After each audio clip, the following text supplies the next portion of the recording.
My first instinct is to gush about how much I love Batman: The Enemy Within. I just replayed it for the first time since like 2018, and it's a massive improvement over the first game in every way. But whispering sweet praise, holding you tightly, and force-feeding you the Kool-Aid doesn't sound like a sustainable relationship. Within a minute, you'd be asleep forever, and the police would be kicking down my door. No.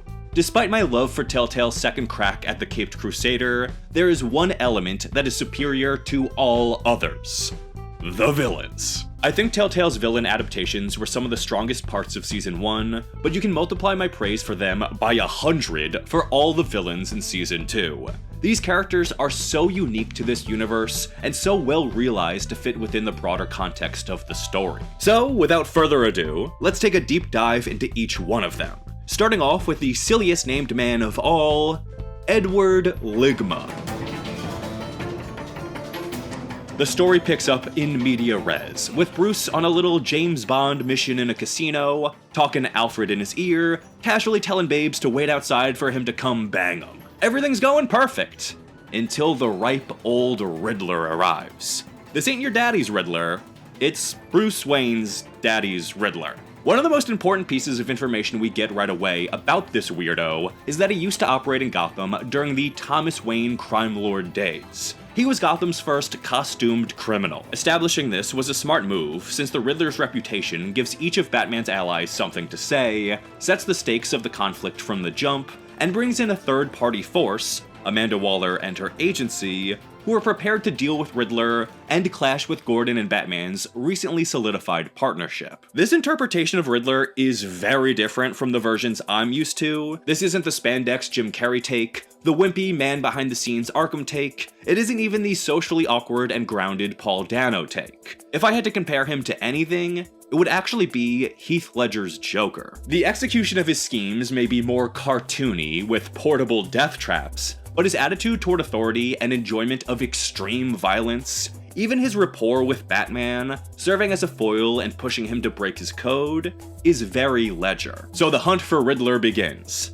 But all this hubbubaloo starts stirring up some horrible PTSD in Alfred. This poor man. When his hand started shaking, my stomach dropped. Not to be outdone though, Lucius Fox dies! Bruce took a little Riddler puzzle to Lucius to solve, which ends up getting him blasted to chunks.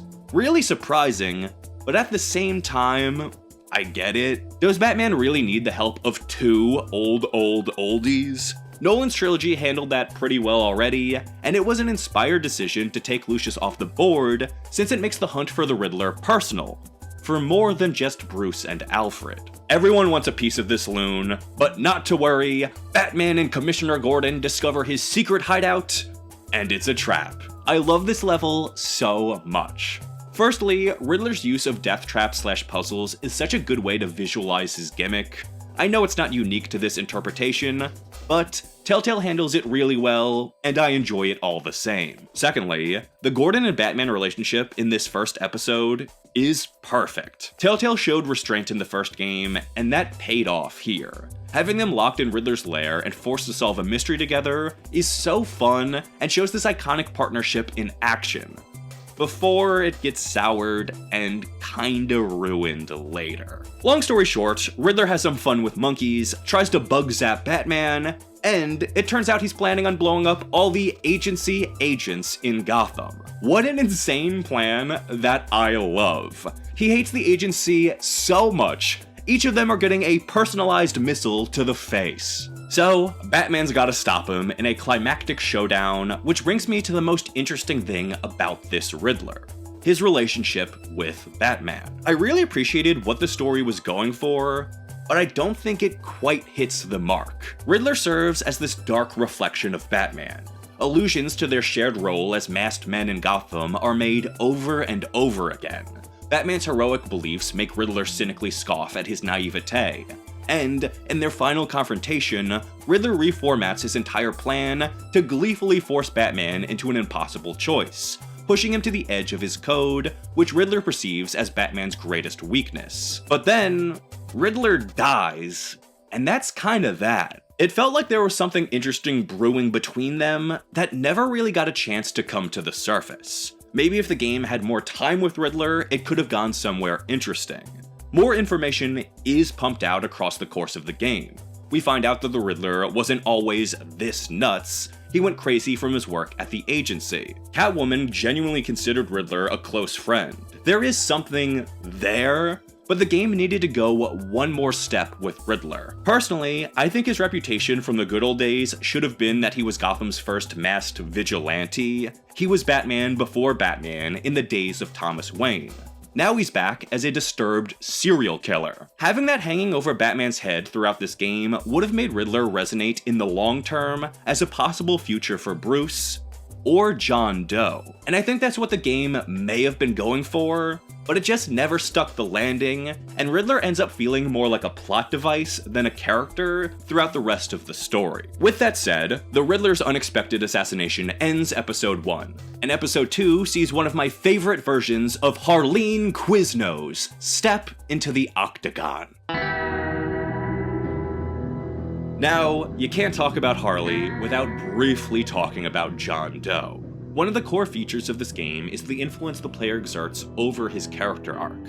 While he's briefly in episode 1, it's with the introduction of Harley where that feature comes into focus. John confided in Bruce that he has a crush on Harley, and it's clear she's manipulating him to serve as her little puppy dog. It's a complete inversion of the Joker-Harley relationship that we know, and the back and forth battle of jealousy that Bruce and Harley engage in for influence over John is twisted and so fun to play through. The fact that you get to influence this iconic partnership is such a fun element of the narrative, and I love the directions that it can spiral out to. The reason that Bruce is meeting with Harley in the first place is because John wants him to join up with his friends, who just so happen to be the Pact, the group Riddler was leading that Amanda Waller is now blackmailing Bruce to infiltrate.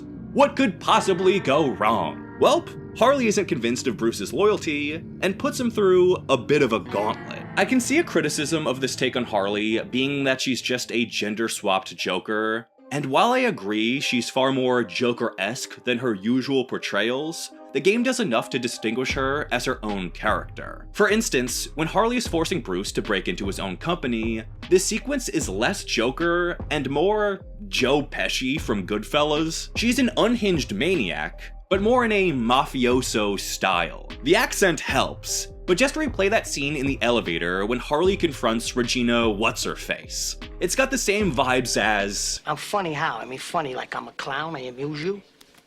I make you laugh? I'm here to fucking amuse you? What do you mean funny? Funny how? How am I funny? And that's just perfect for her. Everyone is afraid of Harley. She's intimidating as all hell with that sledgehammer lugged over her shoulder, and there's a sense that she could strike out and bash anyone whenever she wants. She's unnerving and threatening while revealing a self-consciousness. There are layers to this Harley. A big part of her character is a struggle for respect, tainted by her self-sabotaging insanity. Plus, the crew she rolls with doesn't do her any favors. With the Riddler dead, the Pact consists of Harley Quinn, John Doe, Mr. Freeze, Bane, and a mystery fighter. I'm gonna talk about the Pact more in depth later, but I just want to say that having Bruce go undercover amongst this crowd is such a fun storyline that fits perfectly with the morality system. The Pact brings Brucey along for a big job, which is interrupted by the agency, and there's just one tiny detail in this otherwise excellent sequence that I've gotta nitpick. The player can choose which villain to head off, which I took to mean which villain you stop from doing the most damage. The options are Bane or Harley. Considering Bane is a walking tank, I chose him, and while Bruce does his best to head him off, really, this actually decides which character gets left behind. In my case, Harley. So, the last time we see her in this episode is a shot of her standing alone against a squad of heavily armed government agents. And the whole time she's acting like she's bulletproof. It looks really stupid. The scene only actually works if Bane is the one who gets left behind. Look at the differences between these scenes. With Bane, he supercharges himself on Venom to power through his solo campaign of destruction. This makes sense. Regular Harley, armed with a sledgehammer, simply does not. And that is one of the weaknesses of this game, which persists from other Telltale titles. Even if a choice should have dire consequences, the narrative snaps back into place because the story is on rails. Regardless of who gets left behind, Bane and Harley have the exact same confrontation at their base in the next episode. No matter what, both survive their solo encounter with the agency and make it back to the base no problem. Even their dialogue remains largely unchanged. Now, you wouldn't know that if you just did one playthrough, so the cracks are well covered up, but it's moments like Harley standing alone against a backdrop of armed men that shows the limitations of the consequences for the player's choices, which does momentarily take me out of the experience. While the end of episode 2 sees one deadly lady exit the story, episode 3 is all about another femme fatale taking the spotlight. The one, the only, Kyle. Of all the villains in this game, Catwoman is the only one carried over from season 1. She arrives as the unexpected final member of this gaggle of goons, but in classic Catwoman fashion, she's the odd villain out. She didn't join the pact for the same reasons as the others, she was brought in by the Riddler, and with him gone, her position on the team is tenuous. Having Selina tied to Riddler is interesting, however, so much of her motivation is based on her off-screen and vague connection to him, which never really gets fleshed out. In episode 5, Selina strikes out in a blind rage at Riddler's killer, but since we never get any details about their relationship, her action feels out of left field and forced, which ties back into my point about Riddler feeling like a plot device. Although, this connection does make John Doe immediately distrust her, which fits in with the broader story. Anyway, the entire third episode is framed around Selina, her involvement with the Pact, as well as with Bruce. It's around this time that Gordon becomes a bit of a crybaby. I praised his relationship with Batman earlier, but as the game progresses, God forbid you even talk to Amanda Waller, because Gordon will act like the most jealous girlfriend, to the point where it frankly gets embarrassing. The low point of the Gordon-Batman relationship comes when Gordon catches wind of Bruce Wayne's undercover activity.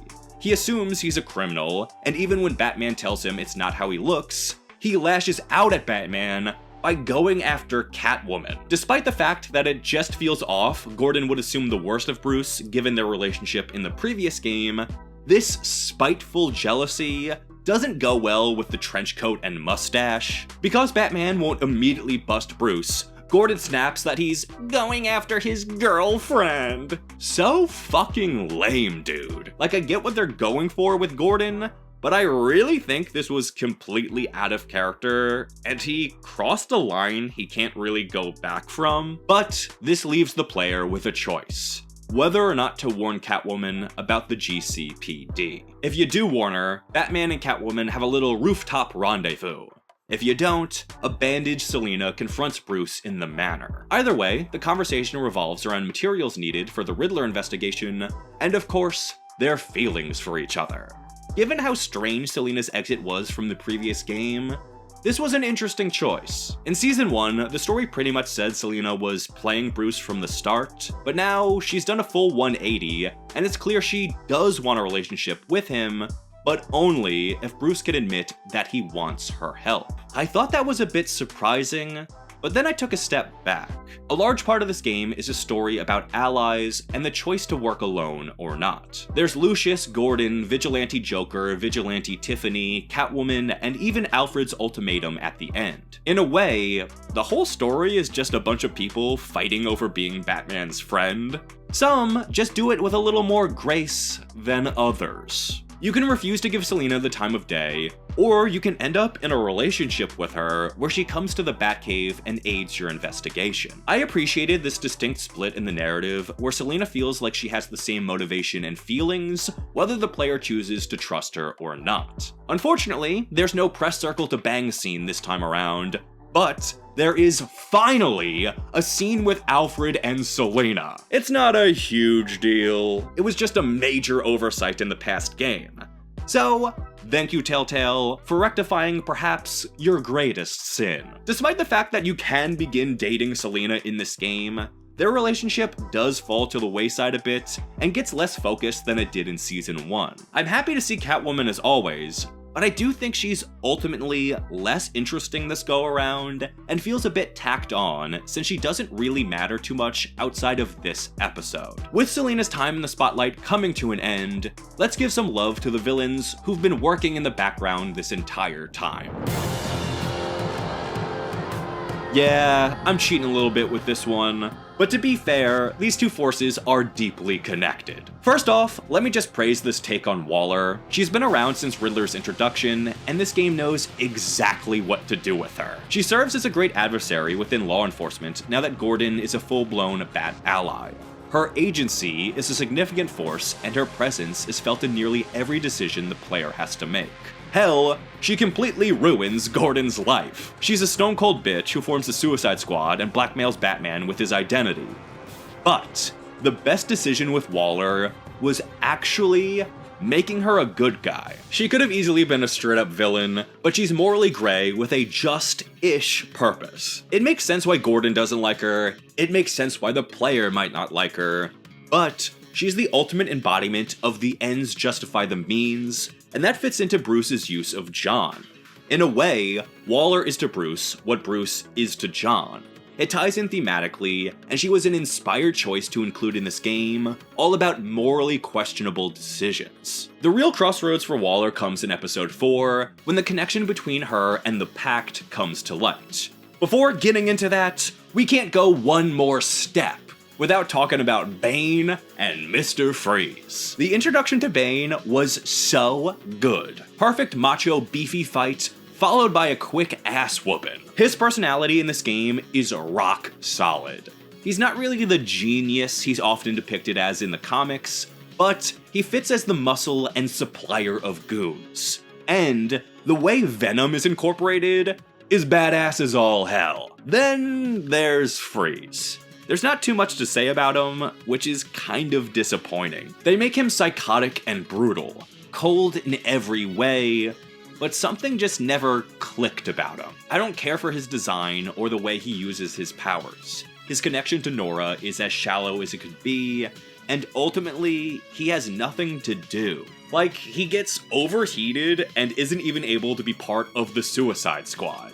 Big opportunity, missed. The reason that Waller is out to get the Pact is because they are after a deadly virus created by a supposedly rogue cell of the agency. However, the twist is that they don't want to use it as a weapon. They want to use it to cure themselves. Freeze obviously wants to cure Nora, Bane wants to cure his Venom addiction, and Harley wants to cure a genetic mental disorder passed down by her suicidal dead daddy. Yikes, dude. That is some rough stuff. The reason they'd be able to cure themselves with a deadly virus is because they can combine it with Riddler's blood. Riddler had a history with the agency, blah blah blah, plot device. This explains why Waller was keeping Riddler's body on ice. She knew about the cure, but kept that from Batman. Now, why would she do that? Amanda Waller's future in this game is determined by how the next scene with John Doe plays out. She can go from a hard-ass ally hell-bent on results to the ultimate villain of the game, depending on the player's choice. I appreciate that about Waller.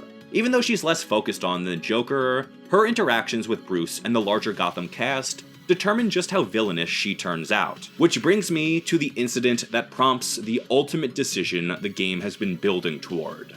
Bruce discovers John Doe has killed Waller's agents, but claims it was in self-defense. Do you believe him? I've played many Telltale games, and as much as I love the Walking Dead series, I truly believe Joker is the epitome of Telltale's storytelling accomplishments. Firstly, what an inspired idea to introduce us to this character in a primordial state. Not yet the clown prince of crime, just a nameless patient in Arkham Asylum, fascinated with Bruce Wayne. The genius of this sequel is continuing to pull on that thread, teasing out the idea that John Doe may never become the Joker we know.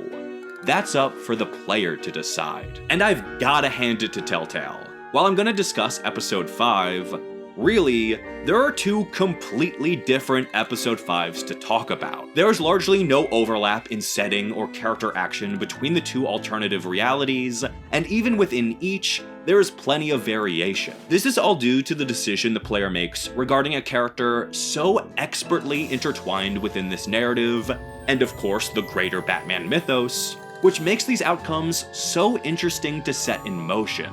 We're first reintroduced to John Doe at Lucius's funeral, where he shows up to cash in his favor from the first game.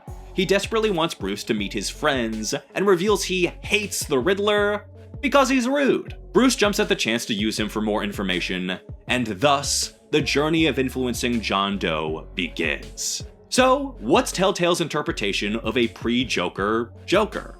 Well, they pretty much nailed it. Socially awkward is an understatement. He's socially inept, which was on full display at the funeral. He also has a strong sense of when he's been wronged. He latches onto feelings of betrayal or disrespect, which lead him to lash out, often in extremely violent ways. He longs for connection, seeking out people like Bruce, Harley, and even Batman to guide him down the right path. But he's also manipulative.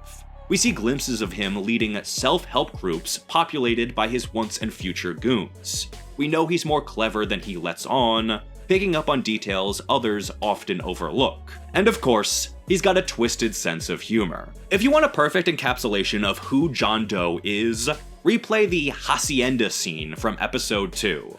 He's awkward and macabre and cunning, all in one tight package. Throughout this adventure, John is influenced in a tug-of-war between Harley, Bruce, and the larger goings-on in Gotham.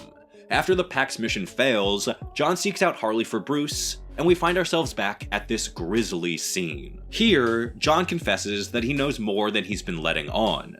He knows Bruce has been using him. He knows he's Batman. He cites recent examples that gave him away, but just like the cause of death for the agents at John's feet, his true rationale is left up for interpretation. I really appreciate how ambiguous nearly everything about John is. Was he playing Bruce from the start? He thinks there's far more to him than meets the eye back in the asylum. And really? He just wanted Bruce Wayne to meet his gang of super criminal terrorists? It's thanks to Bruce that Riddler was caught, the man John hated. He's the one who gave Bruce the location of Riddler's lair. He was integral to the events of episode 1. Even looking at John's first meeting with Batman, was he just testing him? Maybe, but at the same time, maybe he was genuinely searching for connection and guidance. Either interpretation is valid because the Joker's insanity allows the player to project their perspective onto the character, and that was brilliant. However, there is a slight weakness in just how ambiguous John Doe's behavior is, and unfortunately, that's never more obvious than with the decision that determines his fate. You discover John amongst a pile of corpses, a man who associates with notorious terrorists and is prone to violent outbursts. You see that at least one agent has been shot in the back. Then, the game asks you to choose if you believe John acted in self-defense or not. I'm sorry, there's no way he didn't go well beyond self-defense. Yet, if you dare not believe him, that automatically makes him the Joker. While I appreciate that you can push John into that role, having everything rely on this choice, which is about whether or not you believe the physical evidence all around you, was a weak narrative decision. I get that it either solidifies or breaks Bruce and John's relationship, but I just wish that came down to something a bit more personal than crime scene evidence we never learn the truth about anyway. Decisions.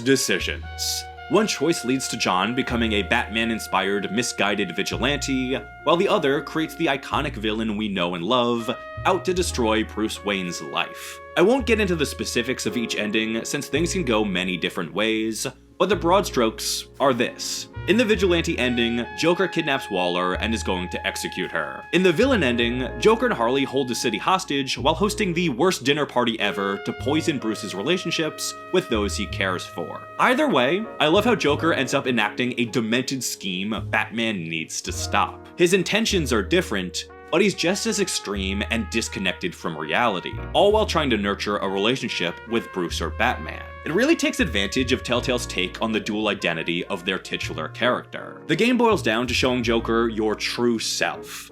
Does he end up despising or idolizing you? I appreciate how each side of the Joker is associated with each half of Bruce Man. Batman faces the vigilante. Bruce is tortured by the villain. Each Joker holds up a mirror to our hero.